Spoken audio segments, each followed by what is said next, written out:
फिर PGIMS Rohtak CET 2026 की तैयारी कर रहे हो। केमिस्ट्री को लेकर अभी तक कंफ्यूजन में हूँ कि क्या इंपॉर्टेंट है और क्या नहीं, तो टेंशन लेने की ज़रूरत नहीं है, क्योंकि आज मैं आपके लिए लेकर आई हूँ केमिस्ट्री के चैप्टर वाइज इंपॉर्टेंट टॉपिक्स। क्योंकि अब टाइम है स्मार्ट प्रिपरेशन का, रैंडम प्रिपरेशन का नहीं। तो चलो फिर देखते हैं बिना किसी देरी के।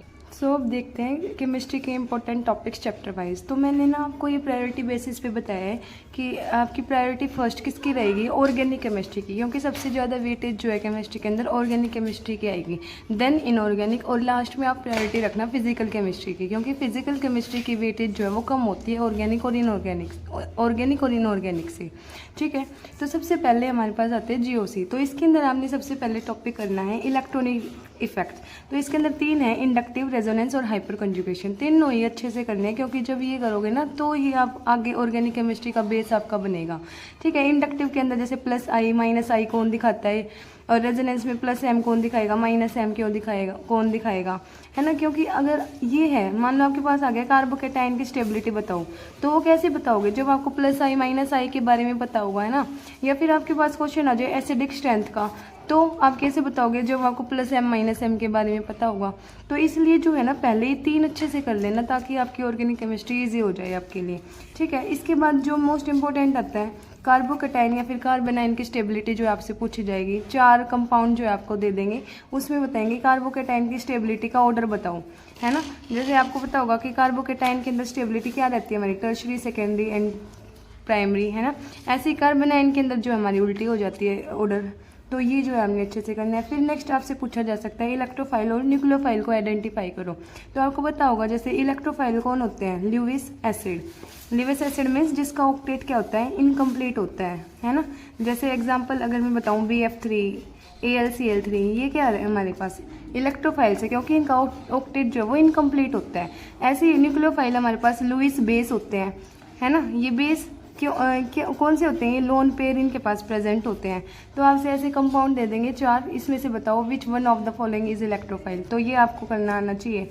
नेक्स्ट वही कि एसिडिक और बेसिक स्ट्रेंथ का ऑर्डर आपने करना आना चाहिए कि कौन सा जो है एसिडिक ज़्यादा होगा। ये दे देंगे which one is more acidic या फिर मोस्ट एसिडिक, सबसे एसिडिक बताओ, या फिर ऐसे देंगे स्टेबिलिटी का ऑर्डर बताओ कि कौन सबसे ज़्यादा एसिडिक है। ठीक है, इसके बाद जो है क्या आता है एरोमेटिसिटी। तो इसके अंदर भी आपको पता होना चाहिए कि एरोमेटिक कौन होता है और नॉन एरोमेटिक कौन सा कंपाउंड होता है। इसकी आपने जो है कंडीशन पता होनी चाहिए। आपको पता होगा जैसे एरोमेटिक कौन होता है, 4n+2 पाई इलेक्ट्रॉन जिसके पास प्रेजेंट है वो एरोमेटिक होता है ना। तो वो आपको जो है आइडेंटिफाई करना आना चाहिए कि कौन सा एरोमेटिक है, कौन सा जो है नॉन एरोमेटिक है। इसी तरीके से आइसोमेरिज्म में आपके पास किस तरीके का क्वेश्चन आएगा, देखो आपके पास क्या दे देंगे, 4 मान लो 4 रेजोनेंस स्ट्रक्चर दे देंगे, है ना। रेजोनेंस में क्या है, हम डिफरेंट टाइप से स्ट्रक्चर बना सकते हैं। तो ऐसे आपको जो है 4 स्ट्रक्चर दे देंगे, है ना। तो उसके अंदर फिर आपसे पूछा जाएगा कि सबसे ज़्यादा स्टेबल कौन सा स्ट्रक्चर है। तो ये आपका आइसोमेरिज्म में आता है। तो आपने जीओसी के अंदर ये सारे टॉपिक्स जो है अच्छे से करने हैं, क्योंकि यहीं से जो है आपके टॉपिक्स यहीं से आपके क्वेश्चंस बनते हैं। नेक्स्ट आता है आपका हेलो एल्केन एंड हेलो अरेन। देखो मैं आपको सबसे पहले बताती हूँ, ऑर्गेनिक के अंदर सबसे पहले आपको सारी नेम रिएक्शन करनी है। जितने भी एनसीईआरटी के अंदर नेम रिएक्शन है उनको बिल्कुल रट लो। उनके अंदर क्या रिएजेंट वगैरह यूज़ हुए हैं, हमने क्या रिएक्टेंट यूज़ किया है और उससे क्या प्रोडक्ट बना है। डायरेक्ट आपको दे देंगे कोई भी सब कंपाउंड और यहाँ पे रिएजेंट लिख देंगे, फिर आपको बताना है कि प्रोडक्ट क्या बना है। ठीक है, सारे जो आपने क्या करने हैं, रिएजेंट्स पढ़ने हैं। सारे जो आपने टेस्ट हैं, डिस्टिंग्विश टेस्ट है, वो आपने अच्छे से करने हैं। ठीक है, तो ये सबसे पहले करो आप। देन अब आता है हेलो एल्केन एंड हेलो अरेन। इसके अंदर SN1 और SN2 की रिएक्टिविटी ऑर्डर आपको आनी चाहिए। मान लो इसके अंदर यही जो है सबसे इम्पोर्टेंट है, SN1 और SN2। मान लो आपसे जो है ना 4 अल्काइल हैलाइड दे के पूछेंगे कि SN1 फास्ट देगा या फिर ये SN2 फास्ट देगा, तो वो आपको आना चाहिए। इन दोनों के डिफरेंस आपको पता होने चाहिए। ठीक है, कि हम कैसे कैसे आइडेंटिफाई करेंगे कौन कितना फास्ट देगा। ठीक है, इसके बाद जो आपके इसके अंदर नेम रिएक्शन है, फिंकलस्टीन और स्मार्ट रिएक्शन, डायरेक्ट क्वेश्चन आ सकता है, वो आपने अच्छे से करना है। नेक्स्ट चैप्टर आता है अल्कोहल, फिनोल एंड ईथर। ठीक है, तो इसके अंदर अगर मैं आपको स्पेशली बताऊं तीनों का, देखो तो अल्कोहल के अंदर सबसे पहले आपने पता होना चाहिए लुकास टेस्ट, जो हमारे पास प्राइमरी, सेकेंडरी और टर्शरी अल्कोहल को डिस्टिंग्विश करने में हेल्प करता है। इसके बाद जो डिहाइड्रेशन ऑफ अल्कोहल है वो आपने पढ़ना है। ठीक है, कि कौन से टेम्परेचर पे हमारे पास क्या बन रहा है वो करना है। इसके बाद अगर मैं फ़िनॉल की बात करूँ तो फ़िनॉल के एसिडिक स्ट्रेंथ पे क्वेश्चन आ सकता है, ये आपने करना है। और इसके अंदर आपने करना है ये रीमर टाइमन और कोल्बे रिएक्शन, दोनों नेम रिएक्शन करनी है। अगर मैं ईथर की बात करूँ तो ईथर के अंदर आपने करना है विलियमसन ईथर सिंथेसिस। ठीक है, तो आपके इन एल्कोहल फिनॉल ईथर के अंदर आपने इतना ही करना है। पास आता है aldehyde ketone and carboxylic acid. देखो इसके अंदर जो भी नेम रिएक्शन है वो आपने अच्छे से करनी है। ठीक है, इसके बाद जो मोस्ट इंपॉर्टेंट है आपकी एल्डोल कंडेंसेशन और कैनिज़ारो रिएक्शन, इन दोनों की कंडीशन समझ लेना कि इनको करने के लिए हमें क्या क्या ज़रूरत होती है ना, और करेंगे तो हमारे पास क्या प्रोडक्ट बनेगा। या फिर इस तरीके से पूछा जा सकता है कि 2-4 कंपाउंड दे के बताओ कि इनमें से कैनिज़ारो कौन देगा, एल्डोल कंडेंसेशन कौन सा जो कंपाउंड है वो देगा। तो ये दोनों आपने अच्छे से करनी है। इसके बाद जो है ना, इसके अंदर 2 टेस्ट आते हैं, टोलेंस टेस्ट और फेलिंग टेस्ट। ये आपने दोनों अच्छे से करने हैं, टोलन और फेलिंग, है ना। देखो टोलन आपको पता होगा कि जो है ना ये एरोमेटिक और एलिफेटिक दोनों तरीके के एल्डिहाइड जो है ना टोलन टेस्ट को देते हैं, और फेलिंग टेस्ट सिर्फ कौन देता है, एलिफेटिक। तो इस तरीके से क्वेश्चन आ सकता है कि टोलन टेस्ट कौन देगा, फेलिंग टेस्ट कौन देगा। ठीक है, इसके बाद आपकी जो ये नेम रिएक्शन है क्लीमेंसन और वोल्फ-किश्नर, दोनों जो है आपने अच्छे से करनी है। नेक्स्ट है आपका अमाइंस। तो अमाइंस के अंदर मैं सबसे पहले इंपॉर्टेंट बताऊं तो बेसिसिटी ऑफ अमाइन जो आपसे पूछा जाता है, ये टॉपिक आप अच्छे से कर लेना।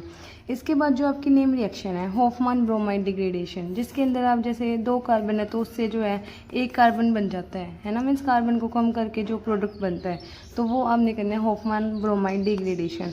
इसके बाद जो है कार्बाइल अमाइन टेस्ट, ये आपने करना है अमाइंस के अंदर ही गिवन है। तो इसके अंदर क्या होता है कि जो हमारा फाउल स्मेलिंग कंपाउंड है ना वो यहाँ पर फॉर्म होता है। ठीक है, इसके बाद नेक्स्ट आपने करना है हिंसबर्ग टेस्ट, उसके अंदर जो रिएजेंट्स वगैरह है ये कैसे कैसे यूज़ होता है तो उसको आपने करना है।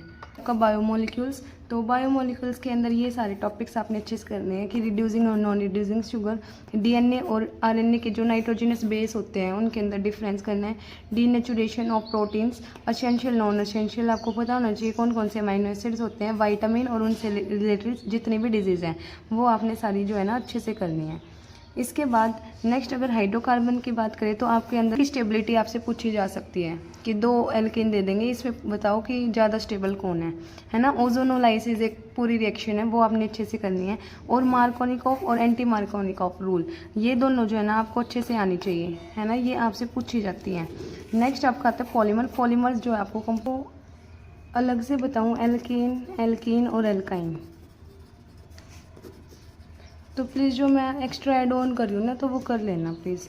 ठीक है, तो एल्केन के अंदर जो आपकी नेम रिएक्शन है वुड्स रिएक्शन है, कोल्बे रिएक्शन है, कोरे हाउस सिंथेसिस जो रिएक्शन है, या फिर जो फ्री रेडिकल हेलोजिनेशन है, फ्री रेडिकल हेलोजिनेशन वो करना है आपको अच्छे से। एल्कीन और एल्काइन में वही मार्कोनिकॉफ और एंटी मार्कोनिकॉफ रूल जो है आपको अच्छे से आना चाहिए, ओजोनोलाइसिस आपको अच्छे से आनी चाहिए। ठीक है, तो ये आपने जो है हाइड्रोकार्बन के अंदर नहीं छोड़ना, ये अच्छे से कर लेना। ठीक है, इसके बाद हम बात करते हैं पॉलीमर्स की। तो पॉलीमर जो है वो थ्योरेटिकल चैप्टर है, हो सके तो इसको कंप्लीट कर लेना क्योंकि थ्योरी बेस्ड है, इसके अंदर भी हम क्या ही छोड़ेंगे, है ना, क्योंकि इम्पोर्टेंट है क्वेश्चन जो है इसके आसानी से आपसे बन जाएंगे। ठीक है, तो इसको आप अच्छे से कर लेना। प्रायोरिटी पे रहेगी आपकी इनऑर्गेनिक केमिस्ट्री। तो इनऑर्गेनिक में सारे एक्सेप्शंस, जहाँ पे एक्सेप्शन आ गया वहीं पे आपका क्वेश्चन बन गया। ठीक है, तो जहाँ पे भी एक्सेप्शन है वो अच्छे से याद करनी है। पूरा एक पेज लो, उसके ऊपर सारे एक्सेप्शंस लिख दो और कॉमन ट्रेंड्स लिख दो, है ना, कि जनरली ऐसे होता है लेकिन एक्सेप्शन में ऐसा हो रहा है। ठीक है, तो वो अच्छे से करने हैं। फिर सबसे पहले अगर हम बात करें chemical bonding, most scoring chapter है ये इनऑर्गेनिक का। तो यहाँ से आपको जो है हाइब्रिडाइजेशन निकालनी आनी चाहिए, sp है, sp2 है, sp3 है, sp3d2 है। ठीक है, ये आपको आनी चाहिए। ठीक है, इसके बाद जो है आपकी VSAPR थ्योरी है जिसके अंदर आपसे जो है शेप पूछी जाएगी, सी शो शेप है, टी शेप, बेंट शेप है, या फिर पिरामिडल शेप है सॉरी। इसके बाद मोलिकुलर ऑर्बिटल थ्योरी जिसके अंदर आपसे बॉन्ड ऑर्डर पूछा जा सकता है, या फिर किसी कंपाउंड का मैग्नेटिक बिहेवियर, डाईमैग्नेटिक है, पैरामैग्नेटिक है। फजान्स रूल जो है आपने अच्छे से करना है ना। आपको पता भी होगा कि जो हमारे पास जो जितना छोटा कैटायन और बड़ा एनायन, है ना, मिल के क्या करते हैं, कोवलेंट करैक्टर बढ़ा देते हैं। तो ये है आपका फजान्स रूल, ये आपको अप्लाई करना आना चाहिए। ठीक है, ऐसे ही आपको जो है डाइपोल मोमेंट निकालना आना चाहिए। जैसे जो सिमेट्रिकल मॉलिक्यूल होते हैं जैसे BF3 वगैरह है ना, तो इनका डाइपोल मोमेंट जो है वो 0 होता है, तो वो आपको निकालना आना चाहिए। ऐसे कंपाउंड दे सकते हैं और आपने उसका डाइपोल मोमेंट निकाल के बताना है। ठीक है, तो ये इंपॉर्टेंट टॉपिक्स है, ये अच्छे से कर लेना। अब अगर हम बात करें coordination compound, second most important chapter after chemical bonding. IUPAC आपके पास आती है कोऑर्डिनेशन कंपाउंड की, अच्छे से उनको कर लेना। फिर नेक्स्ट आती है आपकी वैलेंस बॉन्ड थ्योरी, जिसके अंदर आपसे हाइब्रिडाइजेशन पूछे जा सकते हैं, मैग्नेटिक बिहेवियर और शेप। पता होगा PPT के अंदर जो स्ट्रॉन्ग फील्ड लिगेंड होते हैं वो क्या करवा देते हैं, पेयरिंग करवा देते हैं, और जो वीक फील्ड वाले हैं वो क्या करवाते हैं, कोई पेयरिंग नहीं करवाते। ठीक है, पेयरिंग होने की वजह से क्या होता है, हमारे D2sp3 हाइब्रिडाइजेशन निकलती है, और पेयरिंग नहीं होती तो sp3D2 जो है वो दे सकते हैं एलिमेंट्स, और उनके हाइब्रिडाइजेशन आपको बतानी पड़ेगी। ऐसे मैग्नेटिक बिहेवियर, डाईमैग्नेटिक है, पैरामैग्नेटिक है, उसकी शेप जो है आपसे पूछी जा सकती है। ठीक है, तो कोऑर्डिनेशन कंपाउंड के अंदर ये कर लेना। क्रिस्टल फील्ड थ्योरी भी होती है इसके अंदर CFT, लेकिन वो इतनी इंपॉर्टेंट नहीं है अगर हम देखें तो एनालाइज करके, क्योंकि वहाँ से ज़्यादा क्वेश्चन नहीं पूछे गए हैं। इसके बाद हमारे पास आते हैं D&F ब्लॉक। D&F ब्लॉक के अंदर जो आपके ट्रांजिशन मेटल है उनकी प्रॉपर्टीज़ के ऊपर क्वेश्चन पूछा जा सकता है, जैसे उनका कलर, उनकी मैग्नेटिज्म, कैटलिस्ट के बारे में, है ना, तो ये सारी चीज़ें आपसे पूछी जाएंगी। मोस्ट इंपॉर्टेंट है लेंथेनॉइड कॉन्ट्रैक्शन। ठीक है, इसके बाद जो हमारा KMNO4 है और K2Cr2O7, इन दोनों के बारे में आपको अच्छे से पढ़ना है। ठीक है, तो D&F ब्लॉक के अंदर आपने ये करना है, और जो हमारे कॉमन ट्रेंड्स है वो तो आपने हर एक के अंदर करने ही करने हैं। कहते हैं पीरियोडिक क्लासिफिकेशन। देखो, तो आप अगर इनऑर्गेनिक करो ना तो सबसे पहले चैप्टर आप पीरियोडिक क्लासिफिकेशन ही करना, क्योंकि यहाँ से जो है ना आपका बेस बनेगा, क्योंकि कॉमन ट्रेंड्स के बारे में आपको यहाँ से पता लगेगा। ठीक है, तो यहाँ पर कॉमन ट्रेंड्स तो करने हैं, साथ में जो उनके एक्सेप्शन है दोनों, इसमें सबसे इम्पोर्टेंट ये दो हैं, इलेक्ट्रॉन गेन एंथैल्पी के एक्सेप्शन और आयनाइजेशन की। आपको पता होगा अगर हम क्या कर रहे हैं, टॉप टू डाउन आ रहे हैं, फ्लोरीन, क्लोरीन, ब्रोमीन, आयोडीन, तो हमारी जो इलेक्ट्रॉन गेन एंथैल्पी है वो क्या होती है, कम हो जाती है, नीचे आते आते नेगेटिव हो जाती है ना। लेकिन जो है कुछ एक्सेप्शन है उसके, वो आपको करने हैं। आयनाइजेशन एंथैल्पी तो पता ही होगा ये क्या होता है, कि एक इलेक्ट्रॉन को निकालने में जितनी एनर्जी लगती है ना, नॉर्मली ये क्या होता है, लेफ्ट टू राइट अगर आप जाओगे तो हमारी आयनाइजेशन एंथैल्पी जो है वो इंक्रीज होती है। लेकिन इसी के अंदर जो हमारे एक्सेप्शंस हैं वो आप अच्छे से कर लेना। ठीक है, जो आपकी डायगोनल रिलेशनशिप है इसको एक बार कर लेना, इतनी नीड नहीं है वैसे इसकी। इसके बाद इंपॉर्टेंट है इलेक्ट्रोनेगेटिविटी का जो आपका ट्रेंड है ना, वो आपने अच्छे से करना है। ठीक है, इसके बाद अगर एक और बताऊं तो आइसो इलेक्ट्रॉनिक स्पेसिस मीन्स ये क्या है, एक साइज का रूल है। ठीक है, जैसे हमारे पास दे सकते हैं कि ऑक्सीजन है, F- है, Na+ है, Mg+ है ना, ऐसे 4 दे दिए। तो इसमें बताओ कि अब साइज़ जो है, आयनिक साइज़ जो है उसका डिक्रीजिंग ऑर्डर क्या होगा, है ना। तो इस तरीके से क्वेश्चन आ सकता है कि जो हमारा आयनिक साइज़ है उसका इंक्रीजिंग या फिर डिक्रीजिंग ऑर्डर पूछा जा सकता है, तो ये आपने करना। अब कहते हैं P ब्लॉक। देखो, अगर मैं स्पेशली आपको ग्रुप वाइज बताऊँ, ठीक है, तो अगर हम बात करें group 13 boron and group 14 carbon family की, ठीक है, तो इन दोनों के अंदर आपने इनर्ट पेयर इफेक्ट जो है अच्छे से करना है, क्योंकि इसके अकॉर्डिंग आपसे ये क्वेश्चन पूछा जा जाता है ऑक्सीडेशन स्टेट के ऊपर। फॉर एग्जांपल अगर मैं दूं, जैसे आपको दे दे Pb2+, Pb4+, है ना, इस दोनों में से बताओ कि दोनों में से ज़्यादा स्टेबल कौन सी ऑक्सीडेशन स्टेट है, Pb की 2+ है या Pb4+ है। तो वो कैसे आपको पता चलेगा, जब आप इनर्ट पेयर इफेक्ट को पढ़ोगे। ठीक है, तो इनर्ट पेयर इफेक्ट इसके अंदर अच्छे से पढ़ना है। बोरोन के अंदर अगर आप देखो तो डाई बोरेन जो होता है आपका, उसके बारे में पढ़ लेना। बोरेक्स, बीड टेस्ट, ये कर लेना अच्छे से। ठीक है, अगर अब मैं बात करूं ग्रुप 15 की, ठीक है, तो ग्रुप 15 के अंदर जो आपकी नाइट्रोजन फैमिली है ना, तो इसका एनोमलस बिहेवियर करना है नाइट्रोजन का, एनोमलस बिहेवियर ऑफ नाइट्रोजन कि वो ऐसे क्या अलग बिहेवियर शो करता है। ऑक्सी एसिड करने हैं फॉस्फोरस के, ठीक है, और साथ में आपको करने हैं हेबर प्रोसेस। ठीक है, इसके बाद आपका आता है ग्रुप 16। ठीक है, इसके अंदर आपने क्या करना है, जो हाइड्राइड्स है ना, हाइड्राइड्स का एनोमलस बिहेवियर आपने अच्छे से करना है। ठीक है, यहाँ पर ऑक्सी एसिड करने हैं सल्फर के, अगर मैं बात करूँ हाइड्राइड से किस तरीके का क्वेश्चन आ सकता है कि उनके बॉइलिंग पॉइंट, उनकी एसिडिक स्ट्रेंथ के ऊपर या फिर उनकी थर्मल स्टेबिलिटी के ऊपर जो है वो क्वेश्चन पूछा जा सकता है आपसे। ठीक है, ऐसे ही अगर हम ग्रुप 17 के अंदर बात करें तो उनके अंदर जो भी एनोमलस बिहेवियर दिए हुए हैं ना वो आपने अच्छे से करने हैं। अगर हम ग्रुप 18 की बात करें जो ज़ीनोन कंपाउंड है वो आपने पढ़ने जैसे आ सकते हैं, ज्योमेट्री उनकी पूछी जा सकती है, हाइब्रिडाइजेशन पूछी जा सकती है, तो ये आपने पी ब्लॉक के अंदर करना है। अब नेक्स्ट आपकी प्रायोरिटी आती है फिजिकल केमिस्ट्री की। ठीक है, तो सबसे पहले आपने करना है सॉल्यूशन। तो आपने वेंट ऑफ फैक्टर के बारे में पढ़ना है, कोलिगेटिव प्रॉपर्टीज अच्छे से करनी है, आइडियल और नॉन आइडियल सॉल्यूशन के अंदर पॉजिटिव डेविएशन नेगेटिव डेविएशन दोनों करनी है, हेनरी लॉ और उसकी एप्लीकेशन कहाँ कहाँ पे यूज़ हो रहा है वो अच्छे से करना है, concentration term, molarity mole fraction तीनों एग्जाम्पल्स इनके फॉर्मूले जो है वो अच्छे से आने चाहिए, क्योंकि अगर फॉर्मूला बेस्ड क्वेश्चन आते हैं इसके अंदर तो फॉर्मूला अगर आपको आता होगा तो ईजिली आप उसको सोल्व कर पाओगे। ठीक है, इसके बाद आपका chemical kinetics, first order reaction आपने अच्छे से करनी है, हाफ लाइफ का फॉर्मूला जो है वो करना है और उस फॉर्मूले को आपके कैसे पुट करना है। अगर आपके पास हाफ लाइफ निकालने आ जाए तो आप कैसे उसको सोल्व करोगे, तो फर्स्ट रिएक्शन बहुत अच्छे से कर लेना। और अगर आपको मेरी वीडियो हेल्पफुल लग रही हो तो please do like share and subscribe my channel, और आप मुझे बता देना कि आपको किस तरीके की हेल्प जो है मुझसे चाहिए और मैं उस पर ही जो आपके लिए वीडियो अपलोड कर दूँगी। ठीक है, अब देखो मोलिकुलरिटी और ऑर्डर दोनों के अंदर डिफरेंस है ना, निकालनी आ सकती है मोलिकुलरिटी या फिर ऑर्डर, वो अच्छे से करना है। इसके बाद अरेनियस इक्वेशन जो आपकी गिवन है वो, और एक्टिवेशन एनर्जी, इसके अंदर से फॉर्मूला याद कर लेना। ठीक है, और एक्टिवेशन एनर्जी के ऊपर क्वेश्चन जो है आपसे पूछा जा सकता है। ठीक है ना, उसके अंदर कोलिगेटिव प्रॉपर्टी के ऊपर किस तरीके के क्वेश्चन आते हैं कि जैसे हाईएस्ट बॉइलिंग पॉइंट किसका होगा, जैसे आपकी चार होती है ना, elevation boiling point, depression of freezing point, osmotic pressure, relative lowering pressure, तो जो है ना ये हमारी कोलिगेटिव प्रॉपर्टी है वो वेंट ऑफ फैक्टर के ऊपर डिपेंड करते हैं। मीन्स जो है हमारा आई है ना, तो जितना हमारा आई होगा जितना ज़्यादा उतना ही जो हमारी कोलिगेटिव प्रॉपर्टी जो है उसी अकॉर्डिंग जो है चेंज होगी, है ना, आई के ऊपर जो है ये डिपेंड होती है। तो ये आप कर लेना प्लीज़ अच्छे से। ठीक है, next equation Kohlrausch law, conductivity, molar और स्पेसिफिक दोनों अच्छे से कर लेना। Faraday first law of electrolysis करना है।